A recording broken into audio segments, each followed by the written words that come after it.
Getting comfortable feeling uncomfortable refers to giving ourselves the skills to withstand emotions, sensations, experiences, and to find out that we can grow through them.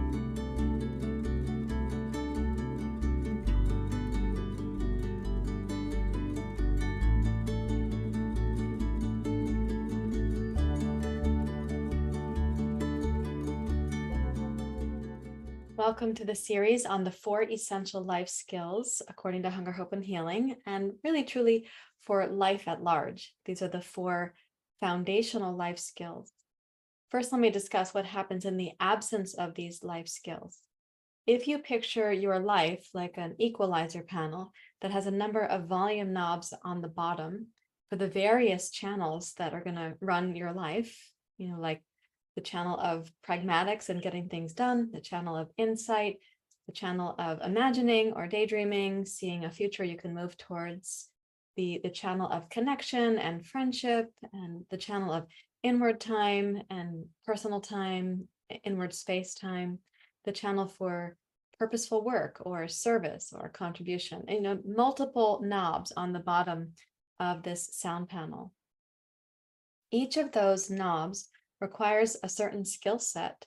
And I don't mean a knowledge base per se, but a skill set, a life skill set.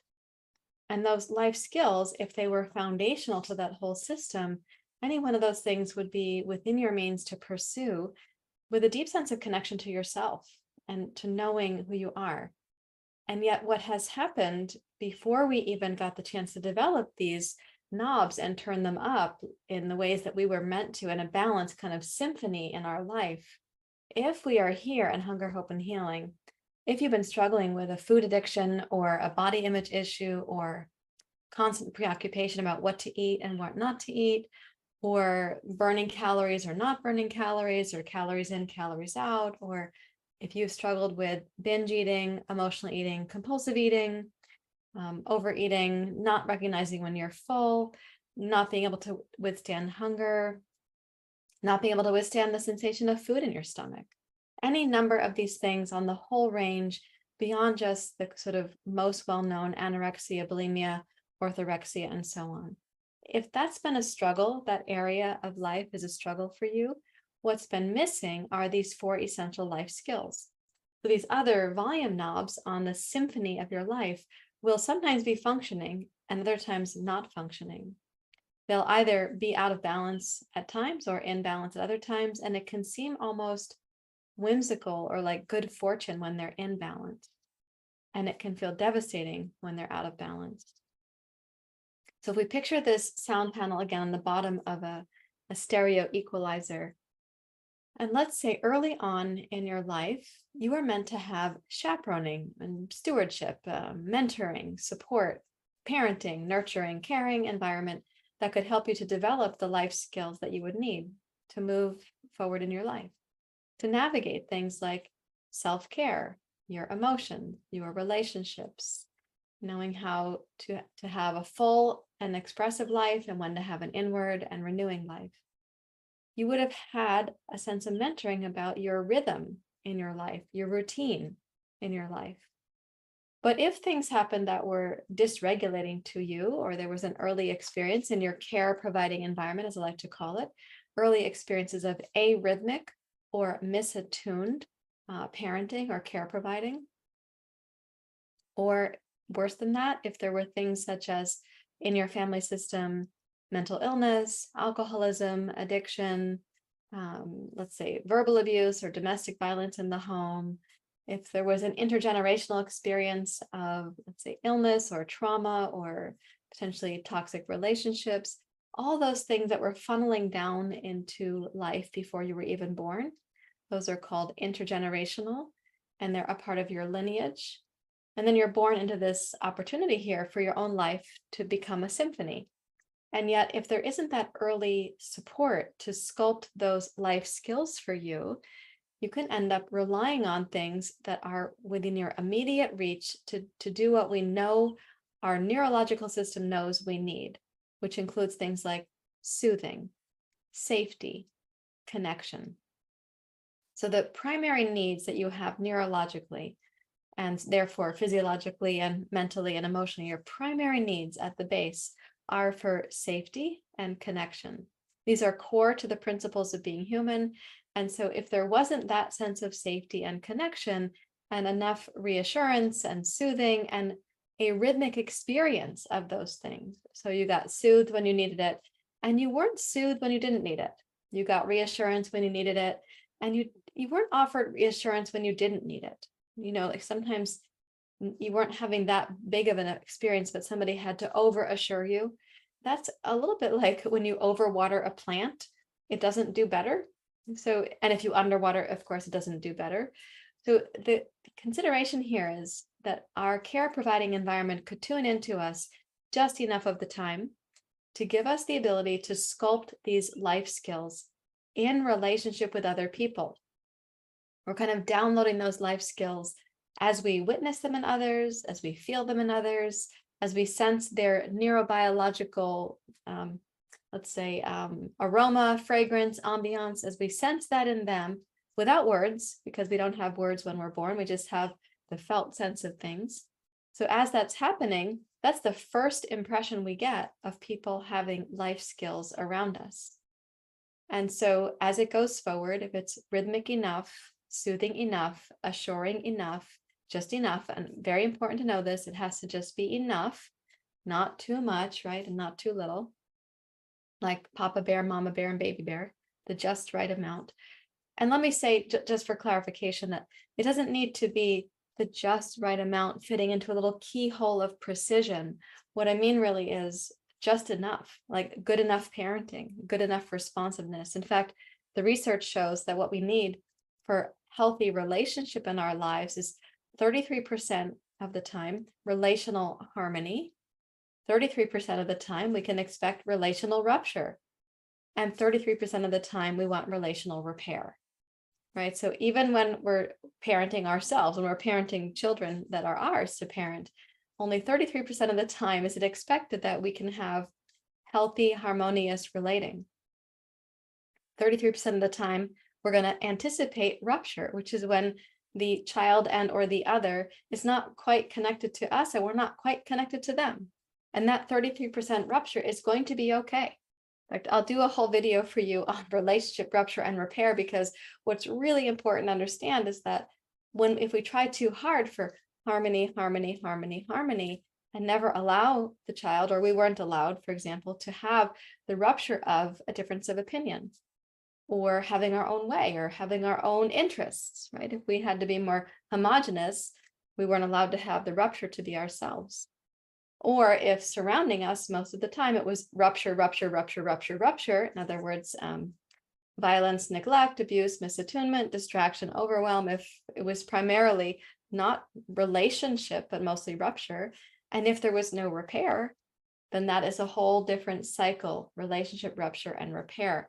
So 33% of each of those things in our care providing environment to help us have a sense that there was enough safety, connection, and viability that we could then explore developing these life skills. And as I've said, they had to be chaperoned, supported, sculpted by others. And I'm using the word sculpting on purpose because there's this concept now of neurosculpting, where we can neurologically sculpt certain parts of the brain to come back into function. So let's say you didn't have optimal circumstances, you're here in Hunger, Hope, and Healing, or you've been in our online program, and I can say with our online program members that pretty much 100% of the time, there was not optimal sculpting. There was inoptimal sculpting. There were difficulties to face, and there were disruptions in the household that didn't get named. So rupture, rupture, rupture without repair. And relationships had a sense of enmeshment or enabling or vacancy or neglect, a whole scope of those things. So what happens is our little organism is intelligent enough to figure out how to get our needs met. And so we reach for things that are able to soothe us or to give us the safety and connection that we most deeply long for, that our organism longs for. And as we do that, if what we can reach for in our environment is food or sugar or some kind of occupying our mouth, let's say food, beverages, and also occupying our eyes, let's say the TV, or in today's world, scrolling or having a screen or a pad or something, or getting lost in a book while also eating. So a lot of my clients in Hunger, Hope, and Healing, they had food and a book, food and TV, food and something that was occupying them, or just food, food, food. Food kept them company. Food was within our reach at times. So for those of us who developed a style, a pattern of using food to manage emotions and to navigate our lives, we were trying to get safety and connection. It's also true for those of us who became more perseverating, perfectionistic, maybe restricting food, because there's a certain, and I span the spectrum, by the way, I've been through it all. There's a certain safety that comes in knowing that you're restricting. You've got your plan, and it's, like this big, for example. You know what you'll eat and what you won't eat. There's a certain safety in that. I got down to just a few foods and just a certain size portion of those foods. I'll give you that in another video so you can have a sense of where I came from. So even that it's a search for safety and a search for order, for a sense of like control. And by the way, we don't have a basic fundamental need for control. Control is a strategy to help us meet needs for safety and connection, or for safety via connection. So in this regard, we're, even if it looks like I'm on the anorexic or restricting side, or the perfectionistic side, or I'm on the chaotic, like all into it binging side, we actually have similar core needs. We aren't so different from each other in this regard. So let's say now that we've learned to get our needs met, and we've developed the skill set of disordered eating, we developed the skill set of it. So we're able to maneuver it in our sleep robotically, without thinking about it. We have a pattern, we play the pattern out, the pattern becomes stronger than we are. So where at first it might feel like we're going to have some control over this, and we're going to get control and safety, it ends up becoming more powerful than we are. Well, what's happened there is that we had this one life skill on our sound panel, our whole volume knob thing down here, called the Eating Disorder Survival Strategy. In my book, I call it EDSS, Eating Disorder Survival Strategy. So we've got that one skill up on the sound panel, and the other life skills didn't have to get developed. And so all these other instruments in the orchestra of our life, they may be playing at different times, in fact, but perhaps not harmoniously together. And we may be relying on this one skill to help us manage whenever stress comes with all those other instruments in the orchestra. So if we have some stressful event, if we have stressful emotions, we find ourselves reaching for that same life skill of eating disorder survival strategy. Now, underneath all those instruments in the orchestra are these volume knobs way down here, like the bottom tier. And they are the 4 essential life skills that you were meant to have. Whereas this one massive knob over here of the eating disorder survival strategy, as it goes up and up and up and becomes your primary life skill to navigate all the instruments of your orchestra, it can feel like if you just stop doing that, like tomorrow, if you push that down, like I'll never do it again, I'm not going to do this anymore, it can feel like all these instruments kind of, oh my God, how am I going to live my life? What am I going to do? How am I going to manage all of this instrumentation, all the orchestra, the symphony of my life might feel like it's going to collapse or explode or fall to pieces or go chaotic or fall through the rabbit hole. So we are often scared of bringing this volume knob down. Well, the thing is that we can't really bring this down like, and if you've tried it a number of times, like, and it pops back up, and you try it and it pops back up, it's popping back up because all the other life skills underneath the symphony of your life, they're not yet developed. So all the effort for those life skills is going back into this one massive knob over here. Right, so these other 4 life skills at the bottom, underneath the other knobs that make up the symphony of your life. These 4 life skills include getting in the gap, which translates as getting grounded, paying attention, and becoming present. Getting in the gap. Second one is getting comfortable feeling uncomfortable.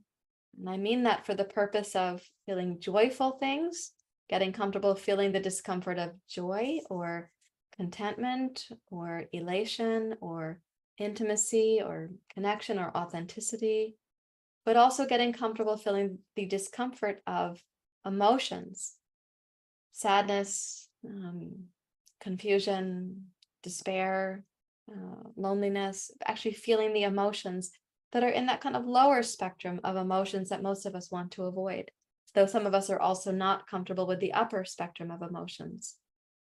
Again, joy and elation and those kinds of things.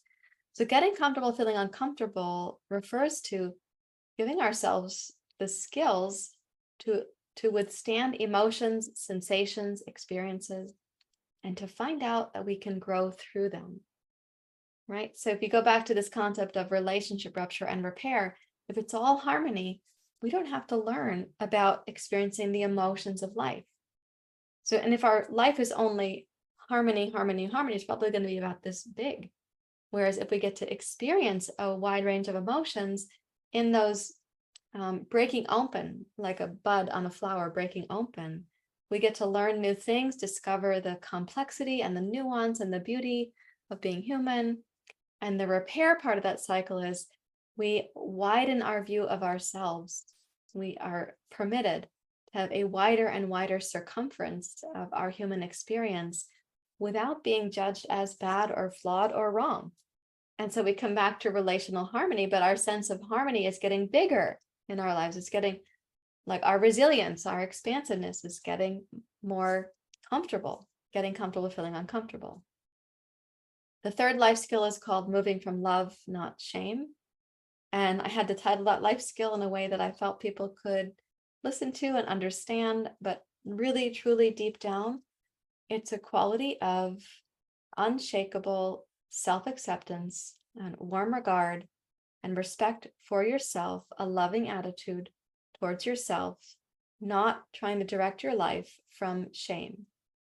Now, if we've had this EDSS, this one massive life skill over here, eating disorder survival strategy, it is heavily dependent upon shame. And it catalyzes shame. It's like a loop around and around and around. It comes from shame, it perpetuates shame, and it uses shame to motivate and scare you. So moving from love, not shame, is a life skill. And it has to be practiced. It is ideally learned in connection with others, like in a healing community, because it can seem huge, like really huge when you start looking into shame, like, oh my God, it's everywhere and it's so deep and so pervasive. And yet it's very manageable. Shame is not as big as you think it is or think it will be. And in a healing community, like in Hunger, Hope, and Healing, we actively help women to overcome that long root tendril of shame.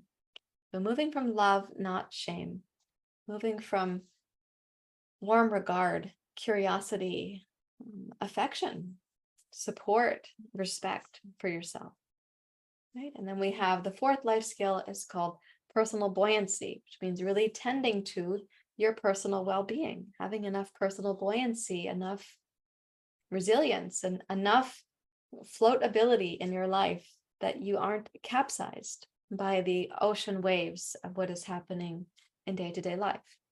Now, we won't have that much personal buoyancy or personal resilience if we weren't raised in an environment that could help us with our resilience or our buoyancy. What that might mean is that we were raised to think that our floatability or our viability is pretty rigid. We have to do certain things in a certain way to see to it that we're going to be okay. That's more of a breakable or fragile state, not more of a buoyant or resilient state.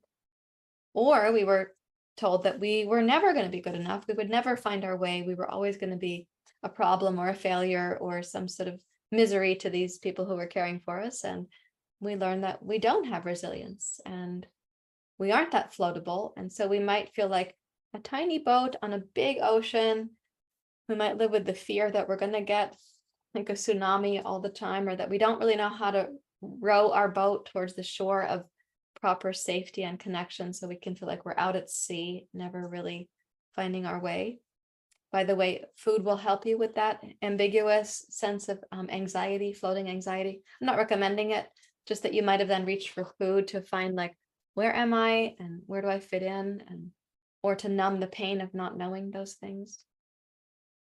For some of us, we didn't get to develop our own personal resilience or buoyancy because we might have lived in a situation where we were very protected, like a fragile egg. We were protected from things, and so we go out into the world and we're like, oh, how do I do this? What do I do? What do I do when I feel this emotion or that emotion, or when this person is upset with me, or if I let somebody down, or my God, the guilt, the embarrassment, and so on. So our personal buoyancy is also tied to that relational field in which we were raised, right? So we have these 4 essential life skills at the bottom of this panel. And each of these skills is something that we're going to be unpacking in a series. So going forward, there'll be a series of discussions about this. And I'll give you some practices to do to help bring this together. One of the key things I want you to take away from this video, in addition to what I've said, is that this happened in relationship. It continues in relationship. We've organized our relationships from this matrix within us. We don't even realize that we've done it. Others are doing that too, by the way. And therefore, our healing is actually going to happen in relationship. So this happened in relationship. It develops deeper in us in relationship. We organize our relationships based on this internal matrix. And therefore, the healing that we need happens in relationship. And that's why Hunger, Hope, and Healing is a group support program. We come together as a group. And my specialization is actually in that group dynamic process to help women to heal from eating disorders and body image issues of the full spectrum, that all the ways in which we've done this with ourselves. So if you've had this one massive skill, eating disorder survival strategy, and yet you have this whole symphony in your life, and it might take a lot from you to sort of organize that every day and keep that music going and the symphony and the harmony, you might be doing really well during the day and then binging at night, or overeating at night, or numbing yourself at night, or you might be doing brilliantly in some areas of your life and then really struggling in other areas of your life. And that would be because the symphony is out of balance, since underneath that, these essential life skills haven't been cultivated yet. You might have little bits of them, but to cultivate them as a foundational support, it takes some dedication and some understanding of the skills, how to implement them. It also takes mentoring. I mean, that's the other thing, is that I was mentioning how we were parented. Was there sculpting or chaperoning or supporting or mentoring so we could develop this infrastructure from which we're going to then live our lives? And what happens with that infrastructure is this eating disorder survival strategy, it's magical. It feels kind of magical to people. As these 4 essential life skills come up, this one magically goes down. You find yourself not needing those skills anymore, not thinking in diet culture mentality, not thinking in black and white terms, not thinking in good, bad, all or nothing, success or failure. You find yourself not being preoccupied with the things that normally preoccupied you, even if it was for decades. It's possible, even if it was for decades. I assure you, I've been doing this work for 35 years. So yes, even if it's been for decades that someone has been mired in these things, 40 years of bulimia, you can still recover. 30 years of compulsive eating, there's still recovery available to you. But it really begins with looking at this as our eating disorder survival strategy. We had to cultivate a survival strategy, and we can't just eradicate this. We can't just cut it off and then live our life over here. We have to bring up those fundamental life skills from the bottom, and then the symphony of your life is going to play so beautifully. And this over here, these survival strategies will not be needed because you'll be supporting your own surviving and thriving from underneath. Right. So I'm looking forward to this series with you. I'll discuss the life skills, and as I said, I'll give you some ways to implement those things. And as always, leave me questions or comments down below the video. And if you haven't subscribed to the channel, please do that too. It's really helpful and reinforces the work that I'm trying to offer to all of you. So I look forward to seeing you in the next video, and thank you so much for being here. Namaste.